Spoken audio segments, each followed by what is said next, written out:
জনাব গোলাম মাওলা রানী, পটুয়াখালী ৩। সুবহানাল্লাহি আলহামদুলিল্লাহি লা ইলাহা ইল্লাল্লাহু আল্লাহু আকবার ওয়ালিল্লাহিল হামদ। এই বাংলায় এখন পারাপার করার জন্য নৌকা ছাড়া আর কিছু নাই। বিএনপি এবং তার সহযোগী জামায়াত ইসলামী, যাকে বলা হয় বাই বর্ন ক্রিমিনাল। আগামী ১০০ বছর বিএনপি টিকে গেল। জামাত আসলে একটা আদর্শ ভিত্তিক রাজনীতি করে। ডক্টর ইউনূস রয়েছে বর্ণাঢ্য ইতিহাস। Doctor Yunus in the field of politics he is just infant, নবজাতক শিশু। শেখ হাসিনাকে ক্ষমতায় বসানোর জন্য যা করা দরকার সবকিছু করতে হবে এবং দরকার হলে বাংলাদেশকে সিকিম বানিয়ে ফেলতে হবে। তোমরা যতক্ষণ পর্যন্ত তোমাদের চিন্তা চেতনায় কর্মে আমার রাসূলকে অনুসরণ করতে না পারবে, ততক্ষণ পর্যন্ত তোমরা মুমিন হতে পারবে না, মুসলমান হতে পারবে না। ময়লানা গোলাম ময়লা আবর্জনা রনি বাংলাদেশের রাজনীতিতে এক মারাত্মক বেসম্ভব জিনিস।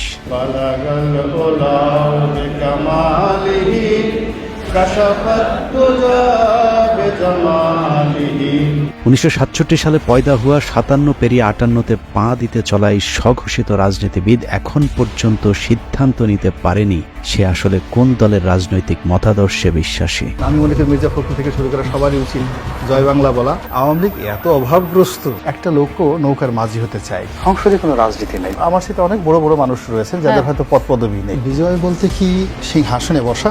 যখন যেখানে সুবিধা পেয়েছে রনি সেখানে মুখ লাগিয়েছে, কিন্তু যেখানে মুখ লাগিয়েছে সেখানেই দুর্গন্ধ ছড়িয়েছে। যে কারণে তার মুখ যেখানেই লাগিয়েছে সেখান থেকেই তাকে অসম্মানজনকভাবে ভাগিয়েছে। বোবার যেমন কোনো শত্রু নেই, গোলাম ময়লা রনিরও সুনির্দিষ্ট কোনো রাজনৈতিক প্রতিপক্ষ নেই। কখনো বিএনপি, কখনো আওয়ামী লীগ, কখনো জামায়াত, আবার কখনো এন্টি জামায়াত। এ যেন একই অঙ্গে বহু রূপ, যে কারণে কারোর সাথে তার তেমন কোনো বিরোধ নেই, আবার বন্ধুত্ব ভেঙে যায় সুদীর্ঘ হবার আগেই। জন্ম থেকেই জ্বলতে থাকা রনিকে বাংলাদেশের নিষ্ঠুর রাজনৈতিক দলগুলো উষ্ঠা লাথির উপরেই রেখেছে। যখন যার প্রয়োজন হয়েছে গরিবের সুন্দরী বউয়ের মতো কাছে ডেকেছে, আবার পরক্ষণেই বিছানা থেকে পাছায় লাথি দিয়ে খাটের নিচে ফেলেছে। বাংলাদেশ আওয়ামী লীগ থেকে বেদনা, অপমানবোধ, লাঞ্ছনা এবং গঞ্জনা কোনো একটা মানুষের পক্ষে বিএনপিতে যাওয়া এটা সাধারণ কোনো ঘটনা নয়। নেতা শব্দটি আমার জন্য প্রযোজ্য। যোগ্যতা কি বিএনপি আপনাকে দিল না? এটা একটা ভিন্ন একটা প্রসঙ্গ। সব দলের লাথির ছাপ পাছায় নিয়ে রনি এখন দিক বিদিক ছুটছে। স্থির হয়ে বসতে গেলেই ব্যথা তাকে মনে করিয়ে দেয় রনির কোন কোন জায়গায় ব্যথা। মানুষের শরীরে যখন ব্যথা হয় না, তখন নখে ব্যথা থাকে, আবার একটু পরে মাথায় চলে যায়। আপনার তো বয়স অল্প, এখন অত ব্যথা হয়নি। একটু পরে সেই ব্যথা 5 মিনিট মাথায় গালে চলে আসে, কানে চলে আসে। এই ব্যথা খুব দ্রুত সারা শরীরে ছড়াতে থাকে। ব্যথার এরকম যন্ত্রণা, সারা অঙ্গে এরকম ব্যথা নিয়েই চলছে রনির দিনকাল। কিন্তু প্রশ্ন হলো, এভাবে আর কতকাল? একটা জায়গায় তো তাকে থামতে হবে, না থামলে সবাই মিলে তাকে থামাতে হবে। কেননা রনি যে পাগলামি শুরু করেছে তাতে মনে হচ্ছে পাগলা গারদে যাবার ঠিক আগের স্টেজে আছে সে। আমার এই সকালে পেট খারাপ থাকে, বিকালবেলা মাথা খারাপ থাকে, রাতে ঘুম হয় না। আমি চিন্তা করলাম করিটা কি? পাগলামি আর একটু বাড়লেই পাবনায় আরেকটি বেড খালি করতে হবে তার জন্যে। কিন্তু আমরা রনির মতো একজন রাজনৈতিক জোকারকে হারাতে চাই না, যে কারণেই তাকে সংশোধন করতে আজকের এই প্রতিবেদন। সহিংস আন্দোলনের নামে অবশ্যই পুলিশের অধিকার আছে তাদেরকে গুলি করে মেরে ফেলা, অবশ্যই আছে। 5 আগস্টের দুদিন আগে চ্যানেলে টক শো শেষ হবার পর উপস্থাপিকার সাথে মানিকের যে অনাকাঙ্ক্ষিত ভিডিওটি ছড়িয়ে পড়েছিল সেটারও নাটের গুরু ছিল গোলাম ময়লা রনি। টক শো শেষে অত্যন্ত অশ্লীল ভঙ্গিতে রনি মানিককে বলেন উপস্থাপিকাকে একটু আদর করে দিতে। ভাই আপনি অনেক রাগ হয়েছেন, আদর করে দেন। মূলত রনির এই কথাতেই সূত্রপাত হয় মানিকের কুরুচিপূর্ণ আক্রমণাত্মক আচরণের। মানিক যখন দীপ্তি চৌধুরীকে যাচ্ছে তাই বলে যাচ্ছিলেন, তখনও রনি অসভ্যের মতো দাঁত কেলিয়ে হাসছিলেন। তারই ব্যক্তিত্বহীনতার কারণে জীবনের পরন্ত সময়ে এসেও এখনো নিজের কোনো রাজনৈতিক পরিচয় জোটেনি। এক কথায় বলতে গেলে রনিকে বলা যায় বাংলাদেশের রাজনীতিতে একজন পলিটিক্যাল প্রস্টিটিউট। রাজনীতির মাঠের এই প্রস্টিটিউট কতবার কতজনের খাটে গিয়েছে সেটা দেখতে আমাদেরকে 2008 সাল থেকে রনির ঘাট বদলের ইতিহাস দেখতে হবে। জামাত আসলে একটা আদর্শ ভিত্তিক রাজনীতি করে। জামাতের যে আদর্শটা রয়েছে সেই আদর্শটা, সমপর্যায়ের আদর্শটা এই মুহূর্তে বাংলাদেশে অন্য কোনো রাজনৈতিক দলের নেই। ঠিক ওই পর্যায়ের কোনো আলেম, কোনো ওলামা আমাদের দেশে না থাকার কারণে জনাব দেলোয়ার হোসেন সাইদি সাহেব গ্রেপ্তার হওয়ার পর থেকে একটা বিশাল শূন্যতার সৃষ্টি হয়েছে। কদিন আগে রনির কথাবার্তা শুনলে মনে হতো জামায়াতের পটুয়াখালী জেলা আমির, কিন্তু এগুলো আসলে তার মনের কথা না। রনির মনের কথাগুলো শুনতে হলে 2010 সালে সংসদে রনির দেয়া একটি বক্তব্য শুনতে হবে। বিএনপি এবং তার সহযোগী জামায়াত ইসলামী, যাকে বলা হয় বাই বন্ড ক্রিমিনাল, অপরাধ করার জন্য যাদের জন্ম হয়েছে। এই বক্তব্য স্বঘোষিত বুদ্ধিজীবী গোলাম মাওলা রনির যখন আওয়ামী লীগের সংসদ সদস্য ছিলেন তখনকার। আওয়ামী লীগের সাথে তার সংসার ভাঙে ইন্ডিপেন্ডেন্ট টেলিভিশনের সাংবাদিক পিটিয়ে জেলে যাবার পর। ইন্ডিপেন্ডেন্ট টেলিভিশনের সাংবাদিক পেটানোর প্রেক্ষাপটটা একটু আলোচনা করে আসা দরকার। আপনি যদি রনির উইকিপিডিয়াতে যান তাহলে দেখবেন রনির জন্ম ফরিদপুরের শ্যামপুরে, কিন্তু রনি এমপি হয়েছিলেন পটুয়াখালীর 3 আসন থেকে। স্বাভাবিকভাবে প্রশ্ন আসতে পারে ফরিদপুর থেকে রাতারাতি পটুয়াখালী কিভাবে তিনি সংসদ সদস্য হলেন। জনাব গোলাম মাওলা রানী, পটুয়াখালী 3। রনির পূর্বপুরুষ ছিলেন নদী ভাঙন ফরিদপুরের চরের বাসিন্দা। রনির বাবা গ্রামে গ্রামে মাথায় করে তেল বিক্রি করতেন। আর্থিকভাবে অসচ্ছল হলেও মোটামুটি খেয়ে পড়ে বেঁচেছিলেন, কিন্তু হঠাৎ করে নদী ভাঙনে তার পৈতৃক ভিটার নদী গর্ভে বিলীন হয়ে গেলে নিঃস্ব হয়ে গোলাম মাওলার পরিবার চলে যায় ফরিদপুর থেকে পটুয়াখালীতে। একসময় সম্বল শুধু কম্বলওয়ালা গোলাম মাওলা রনি 111-এ শেখ হাসিনা জেলে থাকার সময়টাতে হাসিনাকে তেল দিয়ে কলাম লেখার পুরস্কার হিসেবে 2008 সালে নির্বাচনে আওয়ামী লীগের মনোনয়ন পান। এরপর সংসদ সদস্য নির্বাচিত হবার পর আর ফিরে তাকাতে হয়নি রনিকে। একে একে শিপিং বিজনেস, টেক্সটাইল বিজনেস থেকে শুরু করে এক্সপোর্ট ইম্পোর্ট সহ নানা ধরনের ব্যবসার মালিক হয়ে যান গোলাম মাওলা রনি। ব্যবসা বাণিজ্য করেছি, টাকা পয়সা হয়েছে, আরো টাকা হতে হবে, সালমান এফ রহমানের মতো ধনী হতে হবে। গামছার তেল বিক্রেতার ছেলের আলাদ্দিনের চেরাগ দেখে অনেকেই তার কাছে জিনের সাহায্য চাইতে গিয়েছিলেন, কিন্তু চেরাগের সেই জিন গামছাওয়ালার ছেলে রনিকে ধনী করলে অন্যদেরকে করেছে পথের ফকির। রনির সাথে যারাই যৌথভাবে ব্যবসা করতে গিয়েছেন সকলকেই খাল কেটে আনা কুমিরের মতো পেটে ঢুকতে হয়েছে। রনির একটা পারিবারিক বৈশিষ্ট্য আছে, যেখানে তেল বিক্রি করা রনির বাবা পুরো পটুয়াখালী দুর্গন্ধ করে শুরু করেন বাজারে বাজারে গামছা বিক্রি করা। কিন্তু সমস্যাটা সেখানে নয়। ফরিদপুর থেকে কাঁথা বালিশ নিয়ে পটুয়াখালীতে যাবার পর তৎকালীন স্থানীয় যে চেয়ারম্যান তার খালি জমিতে রনির বাবাকে থাকতে জায়গা দিয়েছিলেন, সেই চেয়ারম্যানের খালি জমি দখল করেই গোলাম মাওলা রনি গড়ে তুলেছেন বহুতল ভবন। সেই চেয়ারম্যান বেঁচে না থাকলেও তার ছেলে জানিয়েছেন রনির বাবাও তার মতো একটু টাউট প্রকৃতির ছিল। কথাবার্তা শুনে প্রথমত বুঝতে পারি নাই যে এই লোকটা এত খারাপ, এত বড় মৃত্যু, এত বড় টাউট। রনির বাবার হাত ধরেই দখলের হাতখড়ি হয় রনির। সরকারি খাস জমি থেকে শুরু করে এলাকার নদী নালা, এমনকি অসহায় দরিদ্র মানুষের শেষ সম্বলটুকু পর্যন্ত দখল করেছে গোলাম মাওলা রনি।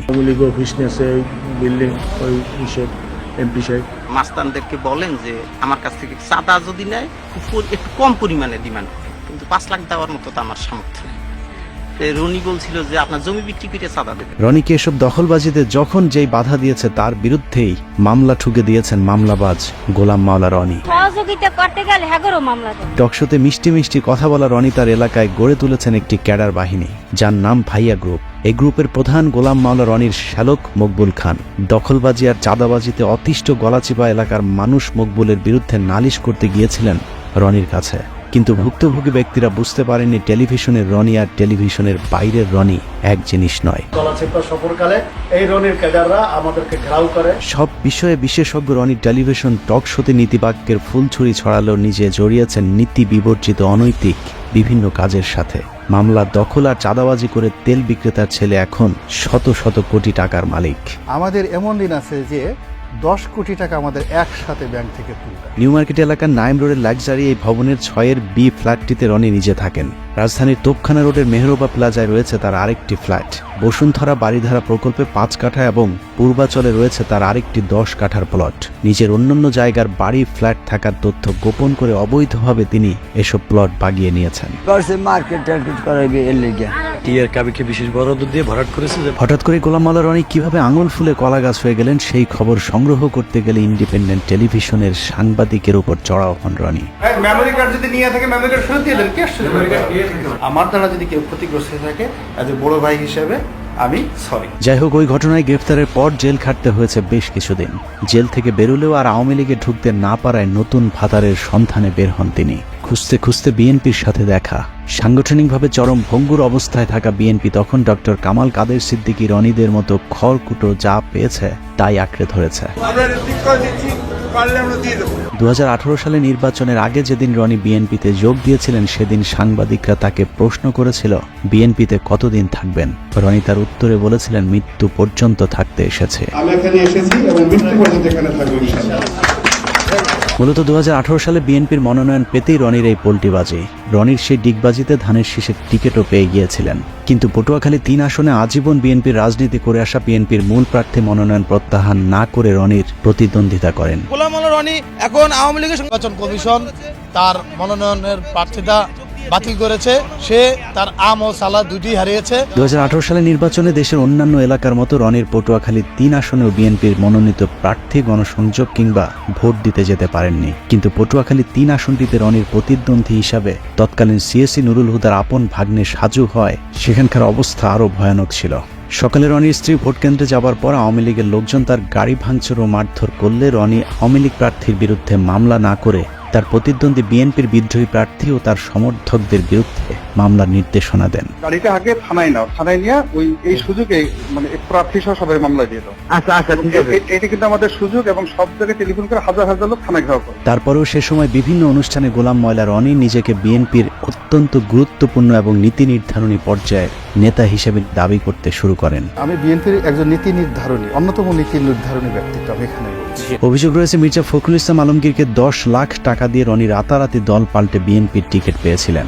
10 লাখে মনোনয়ন কেনা বিএনপির গুরুত্বপূর্ণ এই নেতা 2018 সালে আওয়ামী লীগ আবারও ক্ষমতায় এলে আরেকবার ডিগবাজি দেয়। কিছুদিন আগে বিএনপির নীতি নির্ধারণী পর্যায়ের নেতা দাবি করা রনি বলতে শুরু করেন, আমি বিএনপির কেউ না, বিএনপির কোনো কমিটিতে আমি নেই, আমি শুধু ইলেকশনটা করেছি। তো আমাকে যদি বিএনপি নেতা বলা হয় এটা আমার জন্য অবমাননাকর, অপমানজনক, কারণ আমি আসলে বিএনপির নেতৃত্বে নেই। ওই অনুষ্ঠানে রনিকে প্রশ্ন করা হয়েছিল, আপনি যে বিএনপির নেতা না এটা আপনি কখন বুঝলেন? উত্তরে রনি যা বলেছেন তা অনেকটা সিদ্দিকের ভুল হয়েছে আমাকে ক্ষমা করে দেওয়ার মতো। রনি ভাই, এই কথাটা আপনি আগে এতদিন বলেননি কেন? প্রথমত এই জিনিসটা আগে আমার মাথায় আসেনি। 2018 থেকে 2024 রনির জীবন কেটেছে কুলহারা কলঙ্কিনীর মতো। জলে ভাসা পদ্মের মতো 5টি বছর কাটানোর পর 2024 সালে আওয়ামী লীগ যখন আবারও ক্ষমতায় আসে তখন গোলাম মাওলা রনি বুঝতে পেরেছিলেন আওয়ামী লীগ ছাড়ার কোনো উপায় নেই, যে কারণে 2024 সালে নির্বাচনের পর আবারও আওয়ামী লীগের খাটে যাবার চেষ্টা করতে থাকেন। আওয়ামী লীগকে তো সবসময় মিস করি, মৃত্যু পর্যন্ত মিস করি। আর আমি যদি বিএনপির মন্ত্রীও থাকি এবং আওয়ামী লীগের যদি প্রয়োজন মনে করে তখন সেই মন্ত্রিত্ব ছেড়ে দিয়ে হলো আওয়ামী লীগের হাল। আওয়ামী লীগে আবারও পথ ফিরে পেতে বিএনপিকে নিয়ে নানা ধরনের ঠাট্টা বিদ্রুপমূলক কথাবার্তা শুরু করেন গোলাম ময়লা রনি। বিএনপি এখন সরাসরি মাঠে রাজনীতি না করে তারা দোয়াদরুতে মগ্ন হয়ে গেছে, ঝাড়ফুঁক তাবিজ কওয়াজে ব্যস্ত। কেউ কেউ বলে যারা জাদুটু নাও জানে, বানও মারতে জানে। বিএনপির যে গণতান্ত্রিক ভাবে তাদের যে অবস্থানটা ছিল সেটাকে তারা তাড়িয়ে সামনের যে জায়গাটিতে মিস্টার জো বাইডেনকে বসিয়ে দিয়েছে, মিস্টার পিটার ডি হাসকে বসিয়ে দিয়েছে। বিএনপিকে নিয়ে হাসি ঠাট্টা করে অবশ্য কোনো লাভ হয়নি, কারণ পুরাতন স্বামী আওয়ামী লীগের সাথে আবারও ঘর বাঁধার আগেই স্বামী পলাতক। অবস্থা যখন এই রনি আবারও শুরু করে নতুন স্বামীর সন্ধান। আওয়ামী লীগ বিএনপির সব হারিয়ে ডক্টর মোহাম্মদ ইউনূসের তত্ত্বাবধায়ক সরকারের একটি উপদেষ্টার পদ পাবার স্বপ্ন দেখে গোলাম ময়লা রনি, যে কারণে মোহাম্মদ ইউনূসের নেতৃত্বে সরকার গঠন হবার পর এই সরকারের মেয়াদ নিয়ে রাজনৈতিক দলগুলোকে তাড়াহুড়া না করবার আহ্বান জানান। এই গণঅভ্যুত্থানের মাধ্যমে যে 17 জন ব্যক্তি এই মুহূর্তে দায়িত্বে অবতীর্ণ হলেন তারা চমৎকার করে কথা বলেন এবং তাদের সবারই রয়েছে বর্ণাঢ্য ইতিহাস। তাদের সফলতা কামনা করা ছাড়া আমাদের এই জাতির দ্বিতীয় কোনো অপশন নেই। একটা নির্দিষ্ট সময় পর্যন্ত আমাদেরকে অপেক্ষা করতে এবং ধৈর্য ধারণ করতে। ইউনূস সরকারের পক্ষে তেলবাজি করেও কোনো লাভ হয়নি। প্রথম, দ্বিতীয়, তৃতীয় ধাপেও মোহাম্মদ ইউনূসের পাশে একটি চেয়ার না জড়ায় হঠাৎ করে সারা অঙ্গে ব্যথা শুরু হবার কারণ কি সেটা বুঝতে হলে জামায়াতের এক নেতার সাথে তার একটি ফোন রেকর্ড শুনে আসতে হবে, যেখানে তিনি পরিষ্কারভাবে বলেছেন শেখ হাসিনা পালিয়ে যাবার পর ক্যান্টনমেন্টকে সব দলকে ডাকলেও গোলাম মাওলা রনিকে না ডাকাতেই তিনি ক্ষিপ্ত হয়েছেন। সবাই তো ইউনূস সাহেবকে তেল মারতেছে, আওয়ামী লীগের গালি দেওয়া তো খুব সহজ একটা বিষয়। তখন আসলে আমরা আরো ভয়াবহ বিপদের দিকে এগোচ্ছি। এই যে চ্যাংরা পোলাপানরা যা কিছু করতেছে, আপনি যদি এইটার সাথে সাথে লাফান যে স্বাধীনতা পেয়ে গেছি, doctor Yunus he is in wrong, ভুল কাজ করতেছে। আপনি সেই ঘরের মধ্যে ঢুকবেন, ঢুকার আগে আপনি আমাদের সবার সাথে আলোচনা করে নেবেন না? আলোচনা না করে আপনি ঢুকে গেছেন, ঢুকে গিয়ে আপনি বিপদের মধ্যে পড়ে এখন আমি আপনার ওখান থেকে কিভাবে বাঁচাবো? আপনি তো ঢুকে গেছেন। রনি ছাড়া সব দল ক্যান্টনমেন্টে মিটিং করাতে সব দলকেই তিনি বদদোয়া দিয়েছেন। পীরে গোলাম ময়লা জামায়াতের ওই নেতার সাথে ভবিষ্যৎবাণী করেছেন, যারা যারা সেদিন ক্যান্টনমেন্টে গিয়েছিল সবাইকেই নাকি ভারতে রোশানলে পড়তে হবে। যারা গেছে তারা সবাই দুর্ভোগ হবে। জামাত বর্ণ যারা, ইভেন আমাদের মির্জা ফখরুল সাহেব গেছেন ওখানে, খুব রং কাজ করছেন, খারাপ কাজ করেছেন। জোনায়েদ সাকি গেছে, যারা গেছে, প্রত্যেকটা লোকের এই কর্মফল ভোগ করতে হবে। Just wait. মানে দিল্লি কি এইরকম প্ল্যান করতেছে আপনি বলতে চাইতেছেন? জি, এটা সেই প্ল্যান অনুযায়ী সবকিছু। এখন আপনি একটা কাজ করেছেন, সেই কাজের তো ফল আপনাকে ভোগ করতেই হবে। পরিস্থিতি যা দাঁড়িয়েছে, যে কোনো সময় 999-এ কল করে রনিকে পাবনার গাড়িতে উঠিয়ে দিতে হবে। Doctor Yunus is a famous and eminent economist, কিন্তু in the field of politics he is just infant, নবজাতক শিশু, 3 মাসও টিকতে পারবেন না। নিজের ফেসবুক, ইউটিউব থেকে শুরু করে টেলিভিশন টক শো সবখানি যেন রনির টার্গেটে পরিণত হয়েছে ডক্টর মোহাম্মদ ইউনূস। মুখরোচকর টাইটেল, থাম্বনেল আর নানা ধরনের ব্যাখ্যা বিশ্লেষণের মধ্য দিয়ে ডক্টর মোহাম্মদ ইউনূসকে বিতর্কিত করবার জন্য যেন রীতিমতো ন্যাংটা হয়ে রাস্তায় নেমেছেন গোলাম ময়লা রনি। 1/11 সেই সময়টিতে মঈনুদ্দিন ফখরুদ্দিনের উপরেও ছিলেন ডক্টর মোহাম্মদ ইউনূস। তাতে 1/11 একটা লেটেস্ট ভার্সন, এটাকে আপনি ডিজিটাল ভার্সন বলতে পারেন। একটি সূত্র জানিয়েছে, বাংলাদেশের রাজনীতির হিরো আলমের update version Alam pro max Golam ময়লা রনির সাথে আওয়ামী লীগের একটি সমঝোতা হয়েছে। রনিকে যেহেতু জামায়াত, বিএনপি, ডক্টর ইউনূস কেউই পাত্তা দিচ্ছে না, সে কারণে তিনি এখন আওয়ামী লীগের সাথে হাত মিলিয়ে সূক্ষ্ম ষড়যন্ত্রে লিপ্ত হয়েছেন। এরই মধ্যে শেখ হাসিনা সম্পর্কে গুণগান শুরু করেছে রনি। সামনে হয়তো প্রকাশ্যে আরো গুণগান শোনা যেতে পারে। চীনের এবং আমেরিকার চক্রান্তে বাংলাদেশে শেখ হাসিনাকে যেভাবে বাংলাদেশ থেকে তাড়ানো হয়েছে, এটি নির্মম, এটি অন্যায়, এটি অসাংবিধানিক। বাংলাদেশে একটা উগ্র জঙ্গিবাদ তৈরি হয়েছে। এই জঙ্গিবাদের চক্রান্তে শেখ হাসিনা ক্ষমতাচ্যুত হয়েছে। তো কাজেই শেখ হাসিনাকে আবার ক্ষমতায় বসাতে হবে, প্রয়োজনে বাংলাদেশে ভারতীয় শূন্য সমাবেশ ঘটাতে হবে। শেখ হাসিনাকে ক্ষমতায় বসানোর জন্য যা করা দরকার সবকিছু করতে হবে, এবং দরকার হলে বাংলাদেশকে অধিকার করতে হবে, কাশ্মীর বানিয়ে ফেলতে হবে, সিকিম বানিয়ে ফেলতে হবে। এছাড়া সুযোগ সন্ধানী রনির আসলে আওয়ামী লীগের কাছে ফিরে যাওয়া ছাড়া আর কোনো উপায়ও নেই। কারণ গোলাম মাওলা রনি বাংলাদেশে নিযুক্ত যুক্তরাষ্ট্রের রাষ্ট্রদূত ড্যান মোজেনার সময়ের একটি ঘটনায় আমেরিকার কালো তালিকাভুক্ত হয়ে আছেন, যে কারণে তিনি পশ্চিমা কোনো দেশের ভিসাও পান না। অতএব তার সামনে এখন আওয়ামী লীগ এবং ভারতের দালালি করা ছাড়া আর কোনো দরজা খোলা নেই। নাগরিকদের মধ্যে একটা বিক্ষোভ তৈরি হয়ে যাচ্ছে এই বাংলাদেশের বর্তমান রেজিমের বিরুদ্ধে, বিএনপির বিরুদ্ধে, জামাতের বিরুদ্ধে, ডক্টর ইউনূসের বিরুদ্ধে। আগামী 3-4 মাস যদি এভাবে তারা চলতে পারে, তাহলে শেখ হাসিনাকে কেন্দ্র করে ভারতে যে ইতিবাচক একটি জনমত তৈরি হচ্ছে, সেই জনমতের যে ধাক্কাটা কিন্তু বাংলাদেশেও আসবে। এবং বাংলাদেশে এখন যারা অনেকে শেখ হাসিনার বিরুদ্ধে বিশুদ্ধার করছে, তারাও কিন্তু ইনফ্লুয়েন্স হয়ে শেখ হাসিনার জন্য হাহাকার তৈরি করবে। এখানে বসে লম্পজম্ব করতে পারবো, ভারতকে গালাগালি দিতে পারবো।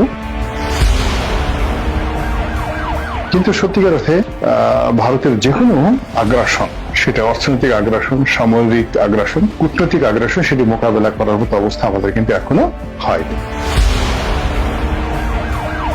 সব মিলিয়ে গোলাম ময়লা রনির আসলে নিজস্ব কোনো ব্যক্তিত্ব বা চরিত্র নেই। কোথাও মাওলানা, কোথাও আওয়ামী লীগ, কোথাও কৌতুক অভিনেতা, কোথাও সাংবাদিক। অনেক রক্তের বিনিময়ে অর্জিত ছাত্র সমাজের প্রতিনিধিত্ব করা এই সরকারের বিরুদ্ধে বিষোদ্গার না করে রনির আসলে সিদ্ধান্ত নেওয়ার সময় এসেছে। তিনি কি আওয়ামী লীগ করবেন, নাকি বিএনপি নেতা, ইউটিউবার নাকি কৌতুক অভিনেতা, মাওলানা নাকি ময়লা আবর্জনা? আমার নিজস্ব চ্যানেলে 1 কোটি লোক প্রতি মাসে বক্তব্য দেখে। এখন বিএনপির বলেন, আওয়ামী লীগের বলেন, find me one single leader. বাংলাদেশের যে গোলাম মোল্লা রনির মতো একটা কলাম লেখেন, তার মতো ইউটিউবে একটা বক্তব্য দেন। রব্বানা আতিনা ফিদ দুনিয়া হাসানাতাও ওয়া ফিল আখিরাতি হাসানাতাও ওয়া কিনা আযাবান নার। দ্রুত সিদ্ধান্ত নিতে না পারলে রাজনৈতিক দলগুলোকেই তার ব্যাপারে সিদ্ধান্ত নিতে হবে। সুস্থ রাজনীতির স্বার্থে গোলাম ময়লা রনির মতো ময়লা যত দ্রুত পরিষ্কার করা যাবে, তত দ্রুতই দেশের রাজনীতি আবর্জনা মুক্ত হবে।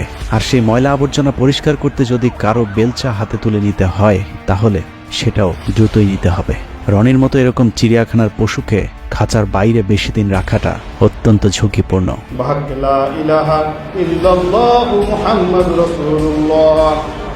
আল্লাহ হাফেজ।